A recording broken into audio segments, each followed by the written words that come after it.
Hello everybody, welcome to the garden. It's Sustainable Stace here with our dog Soda Pop.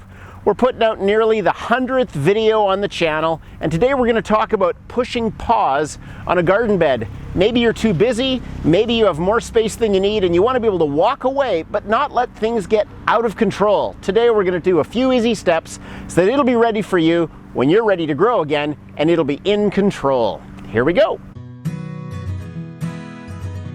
I'm Stace. For me, healthy food and sustainability are totally connected. You can grow it yourself. Nature is generous. I bet it's no shocker to you, if your life is similar to my own, that sometimes you get a little busy and you're not quite sure how you're going to manage all the stuff in front of you. Garden right now seems a little bigger than I need, and this bed has great uses for things like overwintering garlic, but right now, this season, as we're coming out of spring, I don't really need this bed, probably for a few months at least. And everything that's in it now, I think, is probably a sign of the nutrition it needs, which is great. And nothing's going to seed yet, so it's a perfect time to push pause on this garden bed, which is right here. Let me just show it to you, and then we'll get into the steps to make it happen so we know that it's fallow and ready to grow when we are. So this bed that I want to put to rest is going from this post you can see on your right to that wheelbarrow up at the top, and it's, you know, an arm span wide and about 25 solid paces long. It's like 25 yards or meters. I just want to show you there's no like defined border to this bed. You can see the two drip lines that are running here, and a lot of things are growing in the bed, but thankfully, and this is a big part of the timing, nothing's gone to seed yet other than some veggie volunteers from last year. You can see some stalks here from last year's kale harvest. There's a bit of other lettuce varieties going to seed here. There's some of my favorite curly kale and lacinato kale. There is a bit of garlic over here, which I'm going to keep. I will work around that when we put this garden bed to rest. There's a bit more garlic here on the left that's going to be protected, and a few of these coffee sacks will be removed. But this is what's all here, so that's what we're looking at. It's very grown. Good thing to keep in mind. Anything growing here is probably what the soil needs for nutrition. So as we get ready to do this, all I'm going to do first of all is take the two drip lines out, and once they're out of the way, we're going to put 5 different things one after the other onto here. And the primary goal of those 5 things I'm going to put on top of the soil will be, first of all, to nourish and build the soil. We want to nurture the soil so it's going to gain nutrition, and any energy that it put out in the last crop it grew is going to be replenished and then some, so it's like totally amped up and ready to go. And we're going to arrest all plant growth, so any weeds that are here are simply not able to grow, and they're going to be just completely neutralized, and they'll actually become nourishment for the soil, because instead of growing, they'll start rotting and decaying, and the soil will become healthier because they're under there dead. So let's get these out of here.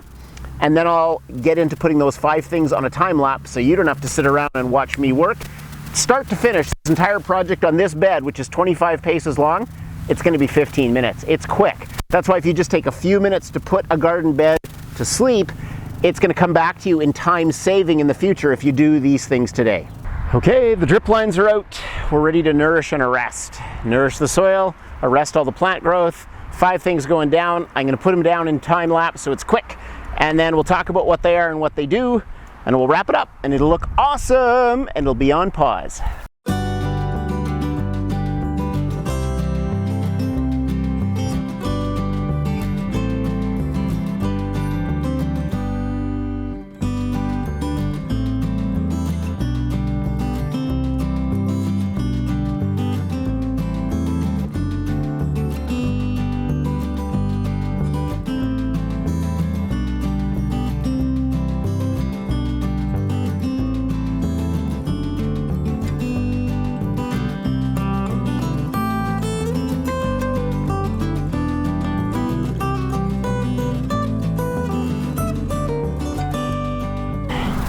Okay, we're just going to put the last couple coffee sacks in here at the top of these drip lines, and then cover the bed over with the drip lines back over top of everything so they're out of the way of weed whippers and lawnmowers. Then I can tell you what the 5 things are we put down. Obviously, that's pretty obvious, but we'll go through them all and wrap her up.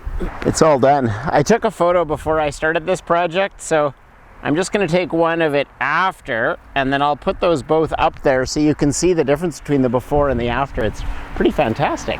Yes, we have officially pushed pause on this bed. I'll tell you quickly now what the 5 things are we put down in order while I walk up to the top at the other end. dolomite lime, which is slow release. It'll sweeten the soil and it'll raise the pH a little bit. It should be sweeter after winter. Growing zone 8 where we are, West Coast Canada, we need that dolomite lime. Then I put down a couple buckets of chicken manure and sawdust out of the chicken coop. That's going to lighten the soil and obviously add some nitrogen, and with having heavy clay soil it does really loosen and lighten it up with the sawdust. Then I put together a couple wheelbarrow fulls of garden compost. The goal there is obviously just to add nutrition and make sure that the nutrition that was used by the soil to grow last year's crop got replaced and even upped. Then we put down cardboard and coffee sacks. It's a windy day, you will have noticed in the time lapse, even cardboard blowing around. The only way it doesn't blow around is coffee sacks on top. Cardboard by itself just blows away. But it's a perfect UV barrier, and with the cardboard down, nothing's going to grow underneath there, so we'll have totally nourished and arrested the soil. Coffee sacks just hold it in play, and they're actually biodegradable, compostable, organic fibers, so they're like a slow release compost into the garden as well. It's all put together now. Well, it only took me about 15 minutes from start to finish to do this whole thing. Soda Pop didn't stick around, he got bored, but thanks for staying till the end while we got her all done. We've learned how to push pause on our garden beds so that when we come back to them, it's no extra work. It's all just ready to grow. And if you've been watching this on YouTube, thanks a lot for watching it here. Please hit that notifications bell, subscribe. I'll keep on giving you more resources that are hopeful, helpful, and healthy. Till the next one.